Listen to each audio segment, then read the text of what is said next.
Hello বন্ধুরা, আজকে আবারও একটি নতুন ভিডিও নিয়ে চলে এসেছি। আজকে আপনাদের ফার্মের চারিপাশের পরিবেশটা দেখাবো ও ফার্ম নিয়ে আলোচনা করব। দেখতে পাচ্ছেন ফার্মের যে চারিপাশের পরিবেশ, চারিদিকে সবুজ।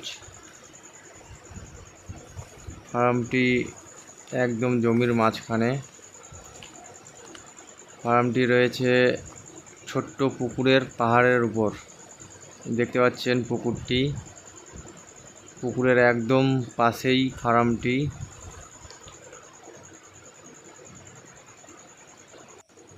ফার্মটি আমি দেশি মুরগি চাষের জন্য বানিয়েছি। সাইডে যেহেতু পুকুর আছে ছোট্ট, তো ফার্মে হাঁস চাষ করাও যাবে, কারণ একদম পাশাপাশি পুকুর।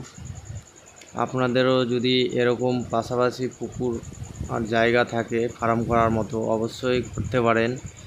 সেটি হাঁস চাষের জন্যও খুব ভালো হতে পারে। আপনারা মুরগি চাষের জন্যও করতে পারেন সুন্দর। আপনারা যদি হাঁস চাষ করেন তো একটাই উপকারিতা পাবেন, যে হাঁসের যে পায়খানা থেকে সেটি মাছের খাওয়ার অনেকটাই আপনাদের বেঁচে যাবে। পায়খানা থেকেই মাছের খাওয়ার হয়ে যাবে। এটাতেও মাছের দিক থেকে অনেকটা সাহায্য পাবেন বা লাভজনক হবেন।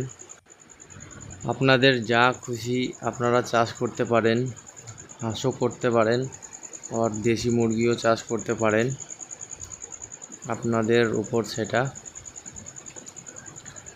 আর চারিপাশে দেখতে পাচ্ছেন একদম সবুজ। ফার্মের যে আশেপাশের পরিবেশটা একদম ফাঁকা জায়গায়, তাতে ফার্মের কোনো রকম গ্যাস হওয়ার সম্ভাবনা থাকে না। সবসময় হাওয়া বইতে থাকে, তাতে দুর্গন্ধ কোনো রকম ফার্মে থাকে না। একদম ফার্ম করলে ফাঁকা জায়গায় করাই উচিত। ফার্মে অনেক রকম দুর্গন্ধের কারণে রোগ হতে পারে।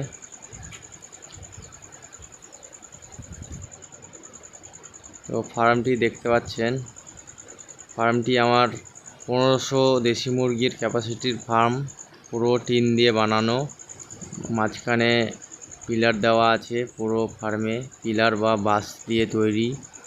সাইডে বাঁশের যে বেড়া হয়, বেড়াগুলো দেওয়া আছে, আর নেট জালগুলি দেওয়া আছে সাইডে, তাতে সাপ ঢোকার ভয়টা থাকে না। দেখতেই পাচ্ছেন পুরো ফার্ম। এতে 1500 দেশি মুরগির ক্যাপাসিটির ফার্ম বানিয়েছি।